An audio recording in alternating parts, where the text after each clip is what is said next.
So hi everyone and welcome to the channel. तो आज के इस चैप्टर में यार समझेंगे हिस्ट्री सिविक्स का the factors promoting to the growth of nationalism and foundation of the Indian National Congress. पूरे चैप्टर को वन शॉट में कंप्लीट करूंगा एंड ये आपके 2025 बोर्ड्स के सिलेबस के अकॉर्डिंग है, तो उसका चिंता मत करना।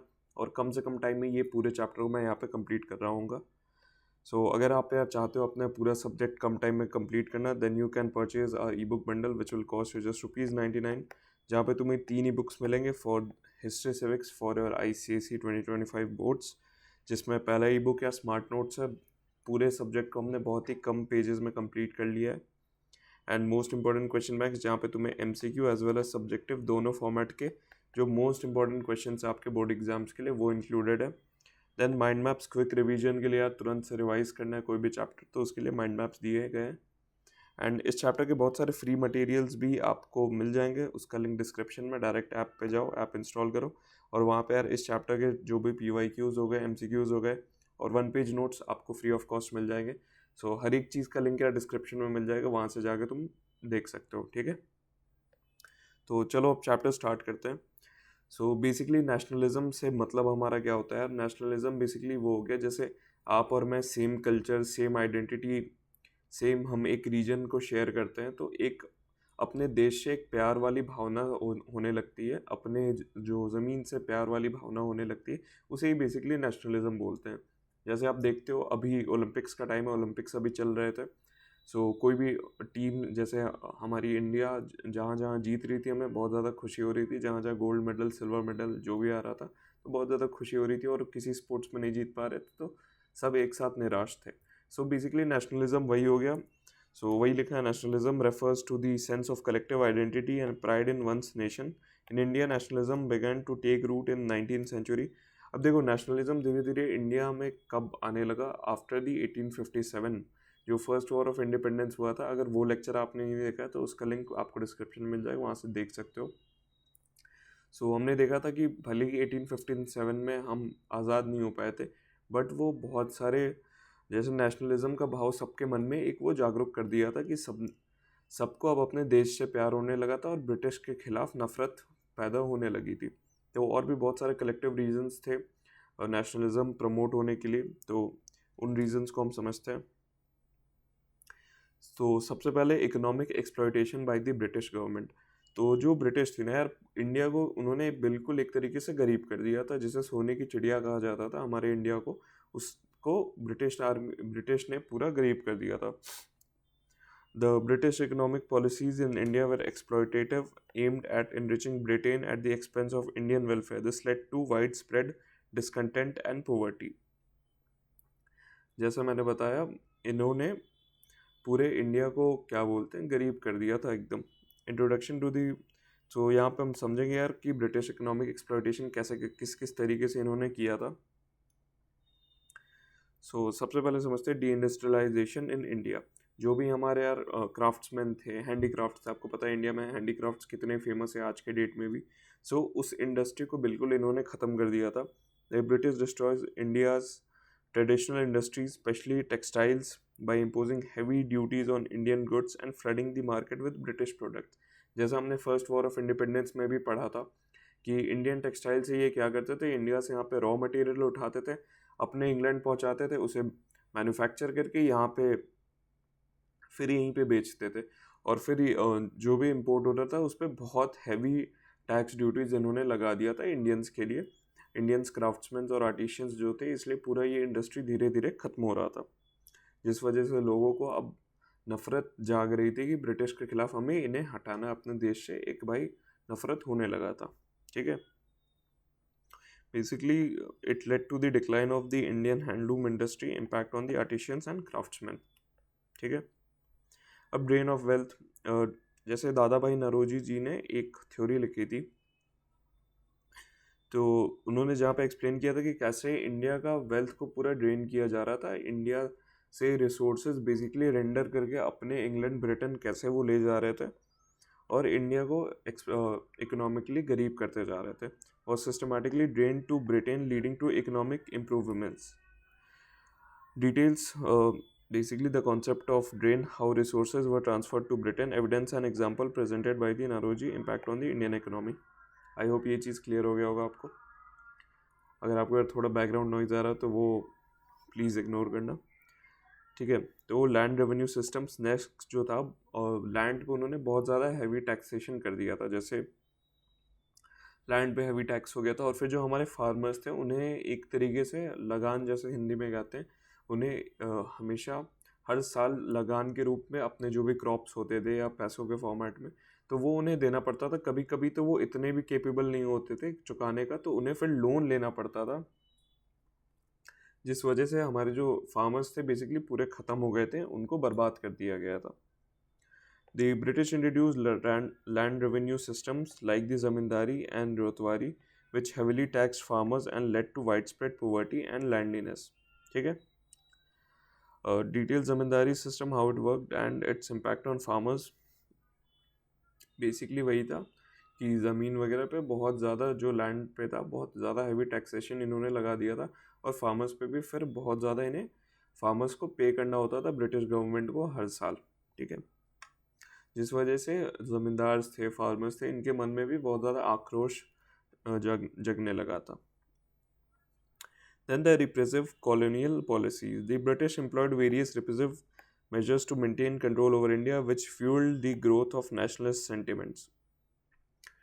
तो बहुत सारे इन्होंने पॉलिसीज़ अपनाने लगे, जिससे धीरे धीरे लोगों में ये भी एक गुस्से का रीज़न बनने लगा। पहला था divide and rule policy.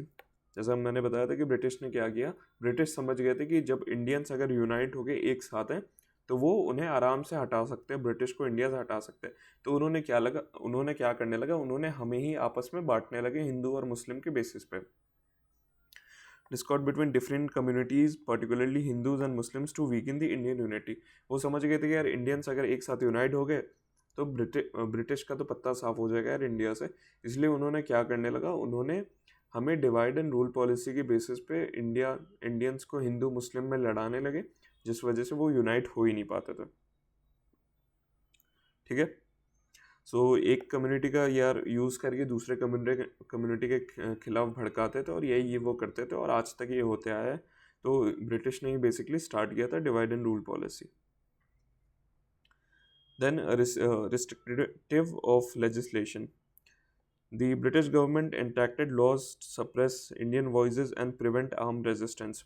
So basically इन्होंने क्या किया कि जैसे बहुत से लोकल न्यूज़पेपर्स चलते थे हर एक स्टेट में, जैसे वेस्ट बंगाल में बंगाली में न्यूज़पेपर्स चलते थे, मतलब अपने अपने जो रीजनल लैंग्वेजेस थे उस पर न्यूज़पेपर्स चलते थे। तो ब्रिटिश ने क्या किया, उन्होंने रीजनल न्यूज़पेपर्स पे बैन लगा दिया।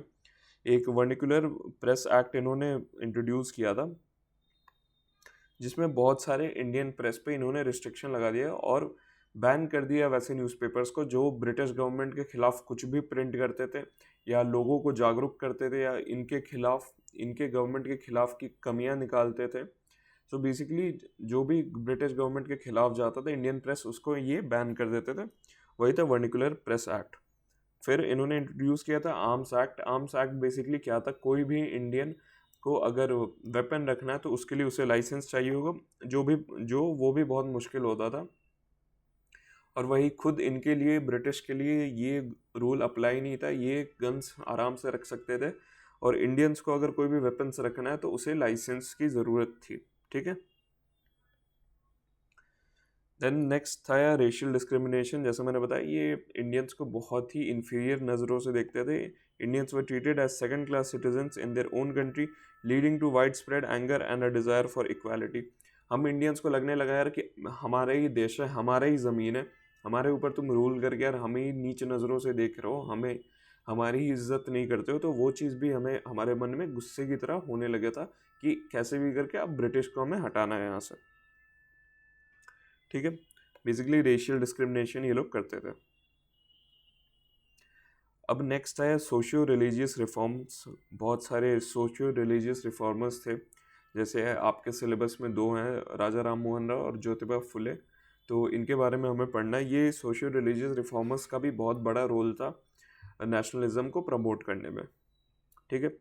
Socio religious reformers movement aim to address social evils and promote education which in turn fostered a sense of national identity and unity, ठीक है। पहले जो हमारे सोशियो रिलीजियस रिफॉर्मर थे वो थे राजा राम मोहन रॉय। इनका नेम आपने ज़रूर से कहीं ना कहीं सुना होगा, बहुत ही फेमस पर्सनालिटी बोलो यार, या बहुत ही फेमस सोशियो रिलीजियस रिफॉर्मर थे ये बेसिकली जो इन्होंने क्या किया था, ये जैसे ना जो भी सोशल इवल्स जिसे कहा जाता है, जैसे पर्दा सिस्टम हो गया, आपको पता होगा, डाउरी सिस्टम हो गया, तो ये सब के खिलाफ थे ये बहुत। और इन्होंने सती सिस्टम को बैन करवाया था, ठीक है। He was the only one जिनके वजह से सती सिस्टम पे बैन लगा था। सती सिस्टम आपको पता होगा कि अगर कोई भी हिंदू मेल अगर मर जाता है तो उसके साथ साथ उसके डेड बॉडी को जलाने के साथ साथ उसकी जो वाइफ थी उसे भी जिंदा जला दिया जाता था, और यही सती सिस्टम था। इसे एक सोशल इविल माना जाता था। तो इसके खिलाफ राजा राम मोहन रॉय ने किया था और इसे बैन करवाया था सती सिस्टम को इंडिया से। For the abolition of sati and the promotion of women's rights and education. और इन्होंने एक ऑर्गेनाइजेशन फाउंड किया था जिसका नाम था ब्रह्मो समाज, ठीक है। ब्रह्मो समाज बेसिकली आज भी चलता है, आप गूगल करोगे तो। ये ऑर्गेनाइजेशन क्या था, जो भी जैसे मैंने बताया एजुकेशन स्प्रेड करता था, सोशल इवल्स के खिलाफ आवाज़ उठाता था।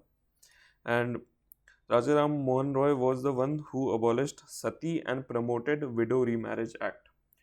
तो विडो रीमैरिज के भी जैसे पहले विडोज़ को बहुत ही नीच नज़रों से हमारे सोसाइटी में देखा जाता था, विडोज़ का रीमैरिज के लिए इन्होंने प्रमोट किया था कि विडोज़ का भी रीमैरिज होना चाहिए, ठीक है। एडवोकेसी फॉर मॉडर्न एजुकेशन, इन्होंने मॉडर्न एजुकेशन प्रमोट किया, लोगों के बीच में एजुकेशन प्रमोट किया। और भी इनके बहुत सारे आइडियोलॉजीज थे, जैसे आप पढ़ोगे अपने बुक में। तो जैसे ये बोलते थे कि एक गॉड को हमें वर्शिप करना चाहिए, और ये फिर जैसे मूर्ति का पूजा करने के खिलाफ थे ये, ठीक है। आइडल वर्शिप के ये खिलाफ थे। बहुत सारे आप आइडियोलॉजीज इनके देखोगे, मेन बट यही है, इन्होंने ब्रह्मो समाज फाउंड किया था और फिर ही abolish sati system and promoted widow remarriage. Main points यही है इनके जो कंट्रीब्यूशंस थे। नेक्स्ट है ज्योतिबा फुले। ज्योतिबा फुले जी एक खुद लोअर कास्ट से थे, ठीक है। ये खुद एक लोअर कास्ट से बिलोंग करते थे, और इन्होंने जो है जो कास्ट डिस्क्रिमिनेशन था इंडिया में उसके खिलाफ इन्होंने आवाज़ उठाई थी। And work towards the upliftment of the oppressed classes through education and social reforms. इन्होंने भी एजुकेशन से, बेसिकली एजुकेशन की पावर यहाँ बताई जा रही है यार, एजुकेशन का कितना पावर था। जैसे इन्होंने फर्स्ट गर्ल्स स्कूल जो था पुणे में, आपको पता होना चाहिए, वो ज्योतिबा फुले जी ने ही स्टार्ट किया था, फर्स्ट गर्ल्स स्कूल।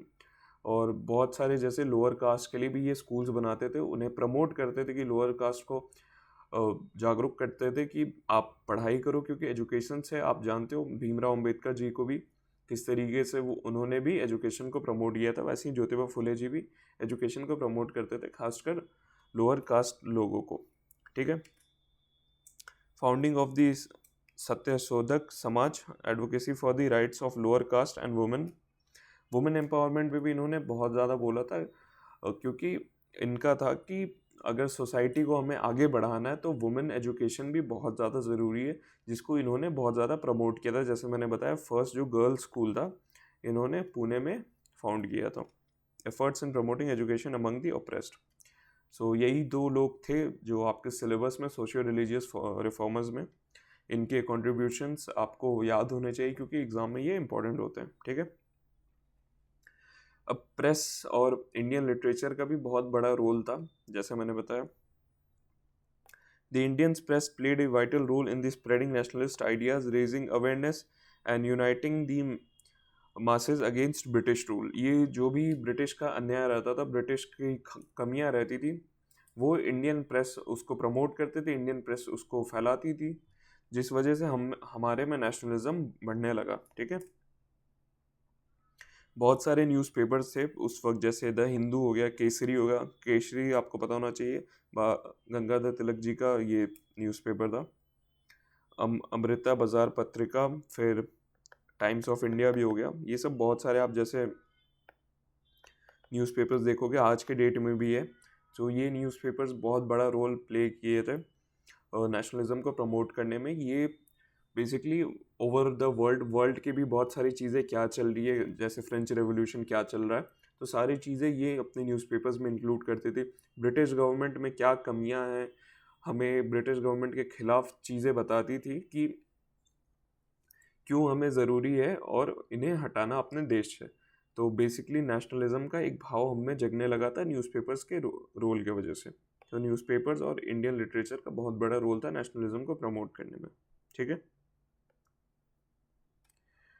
सो अब इसके बाद है Indian National Congress. Indian National Congress कैसे फॉर्म हुआ था? कौन से ईयर में यार ये एस्टेब्लिश हुआ था? 1885 में।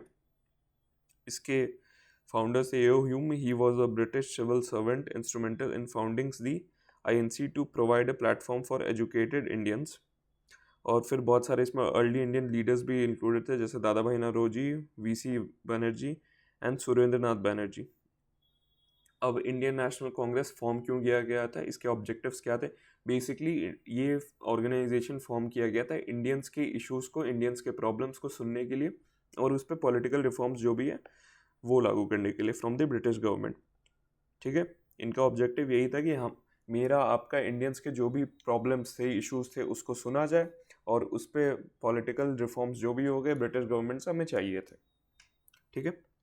और इंडियन नेशनल जो हमारा इंडियन नेशनल कांग्रेस था आईएनसी, वो ऐसे ही डायरेक्ट ये ऑर्गेनाइजेशन फॉर्म नहीं हो गया था, इसके प्रेडिसेसर्स भी थे। जैसे दो ऑर्गेनाइजेशंस थे यहाँ पे, इंडियन नेशनल एसोसिएशन जिसको फाउंड किया था सुरेंद्र नाथ बनर्जी ने। आपको पता होना चाहिए सुरेंद्र नाथ बनर्जी कौन थे। He was the first to qualify the Indian civil services exam. और बेसिकली ये जो इसका ऑब्जेक्टिव था इंडियन नेशनल एसोसिएशन का, to promote political awareness and unite Indians against colonial rule. ठीक है। इसका इम्पैक्ट क्या हुआ था यार, जो इंडियन नेशनल एसोसिएशन इन्होंने बनाया था, इम्पैक्ट ये हुआ था, it merge with the INC in 1885 contributing to the nationalist movement. ठीक है। देन एक और ऑर्गेनाइजेशन था ईस्ट इंडिया एसोसिएशन। इसको किसने फाउंड किया था? दादा भाई नौरोजी ने 1866 में।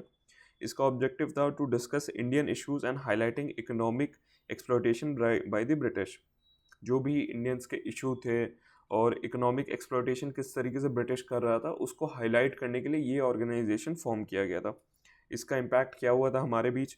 It influenced British opinion on Indian matters and led the ground work for future political activism. तो ये दो ऑर्गेनाइजेशंस थे जिन्होंने जो आगे जाके आईएनसी फॉर्म किया, इंडियन नेशनल कांग्रेस। ठीक है।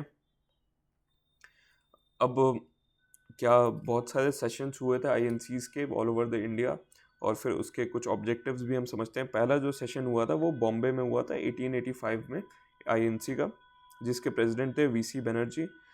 इस सेशन का की गोल था to establish a platform for political dialogue and see great Indian representation. Second session हुआ था कलकत्ता में, जिसके प्रेसिडेंट थे दादा भाई नौरोजी। इस सेशन का की गोल क्या था भाई, कि जो भी expand the INC's base and demand civil liberties and rights. Impact of early sessions, इस जितने सेशंस हुए थे उसका इम्पैक्ट क्या क्या हुआ था? The early sessions set the stage for the INC's role in the nationalist movement and laid the foundation for future demands for self governments. ठीक है। बेसिकली एक ये बेस रेडी कर रहा था आगे के गवर्नमेंट फॉर्म करने के लिए, और इंडियंस को जागरूक कर रहा था कि हमें एक नेशनलिज्म का भाव ये क्रिएट करने के लिए ये ऑर्गेनाइजेशन था। यही था ये चैप्टर। आई होप आपको समझ आ गया होगा, और बहुत ही कम टाइम में ये पूरे चैप्टर को मैंने कंप्लीट किया है, और कुछ भी एक्स्ट्रा यहाँ पे नहीं पढ़ा है। जो आपके सिलेबस में, जो आपको पढ़ने की एक्चुअल में ज़रूरत है, सिर्फ वही पॉइंट्स को मैंने यहाँ पे इंक्लूड किया था। आप हमारा एप्लीकेशन डाउनलोड कर सकते हो, वहाँ पे आपको बहुत ही फ्री ऑफ कॉस्ट मटेरियल्स और बहुत ही अच्छे जो बेस्ट मटेरियल्स आप कह सकते हो, जिसने ऑलमोस्ट 2000 प्लस स्टूडेंट्स को हेल्प किया है पिछले 2 साल में 90% स्कोर करने में उनके आईसीएसई बोर्ड्स में। ठीक है। ऐप इंस्टॉल कर सकते हो। मिलते हैं नेक्स्ट वीडियो में। Thank you so much for watching.